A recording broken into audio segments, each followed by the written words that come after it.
مرحبا رفقاتي. يا سلام، خصلي ايديكي خصلي ايديكي يا فرطوم. معكم اليوم الشيف فرطوم الهرطوم. جايبة بيض الدجاجة حامل من ذكر زرافة، عبتاجنا مع البطاطا المهوسة مع الجزر الأرانب وخبز توم وجيري.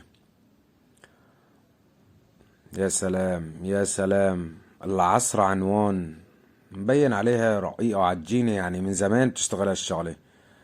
هي الله ما قدرها، يعني كانت تفتح محل تسميه مختصتي، بس ايه، سبحان الله ضلت بالشوارع.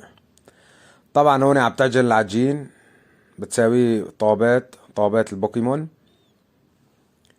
وعندها طبخة تانية هلا بنفرجيكم اياها، هديك شغل بيكاتشو. بتجيب طبعا خبز توم وجيري، بتحطه بقلب المي النظيفة اللي لونها عبيميل للزراء. طبعا هاي المي معقمة بالخواتم والسلاسل والمفاتيح المصدية. هون فرطوم الخرطوم عجنة العجنات، جهز الزيتات. هون الدبين طبعا عم بلعب طابق، لا وحط على رفوف قول يعني توابل وزيوت.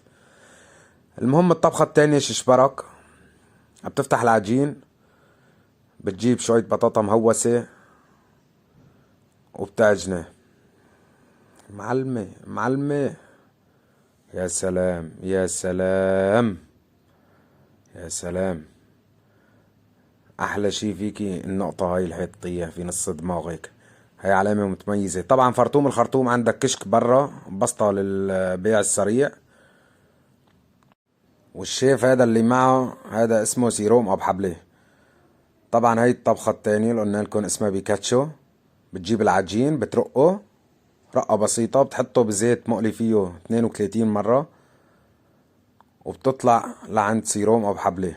سيروم ابو حبلة هون شغلته يجيب طابات البوكيمون يقسمهم بالنص، يحطهم على الصاج. وطبعا هون النظافة بيركة عم تبكي في الأراضي، لأنه الخرق على الطاولة والصفاط البيض والزنخة والدبين، يعني كافة البكتيريا والجراثيم. يا سلام، يا عين عليك يا سيروم، يا عين عليك. اوف اوف اوف اوف. هاي معلقة عسل بلدي هندي. طبعا هون سيروم مكيف، لابس القميص الشيال وحط لي سلاسل بايديه. اوف. بجيب طبعا اربع خمس وراق جرايد. امه ايش في عندها جرايد مو لازمتها، شايلتها من على الرف تحت المطربانات، بقول لها ناوليني اياهن مع ورقة شجر موكلي. بقسم هون طابات البوكيمون لاربع اجزاء، برش رشة توابل العنود. بحط رقائق البصل، فلفلة السحايا، كمون طرزان،